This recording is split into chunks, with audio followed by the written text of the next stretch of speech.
Lulu at the zoo is so much fun. I was really looking forward to this because I love little Lulu, and I think cartoons set at zoos are often really interesting. I'm always keen to see what animals they bring in, and this one was pretty good. This was released in 1944. It's directed by Izzy Sparber and Nick Tafuri, written by Seymour Kneitel, with a voice cast including Cecil Roy as little Lulu and Jackson Beck as the zookeeper. And I won't spoil it by going into too much detail, but very basically, little Lulu is at the zoo for a tour, and she is told, do not feed the animals. Needless to say, she feeds the animals. She tries to do this behind the tour guide's back, behind the zookeeper's back, and we approach the animals one by one, and I won't give away any of the animals, actually. I don't know if there'll be any in the thumbnail, but I won't spoil it because, as I said, for me, one of the fun things is wondering which animals they'll feature. But I will say they are wonderfully animated.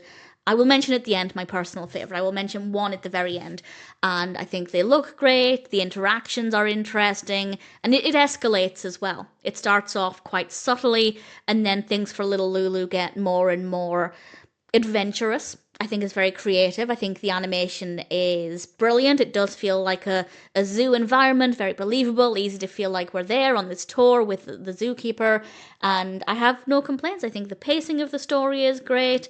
The characters are great, the animals are great, the animation is really satisfying, it's nice to listen to as well, so I rather enjoyed it. As I said, I like zoo settings for cartoons, and this one delivered.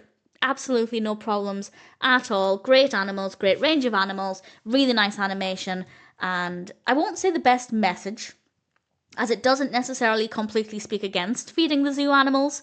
Often with cartoons like that, they tend to have maybe a slightly different message, so I will say that, but I won't go into too much detail about that. Hopefully it will become clear if and when you watch it, and I do recommend it. I do think it's worth checking out. Whether you're an existing little Lulu fan or you're brand new to the character, I'd say it's definitely worth watching. Now, my personal favourite, as I said, I had mentioned, so this is just one animal. I won't explain anything else, and I won't say what happens, but my personal favourite was the lion. Very big fan of big cats. I thought it looked absolutely beautiful. Loved the animation, loved the facial expression, loved the fur, its mane, just absolutely beautiful. Definitely a personal highlight.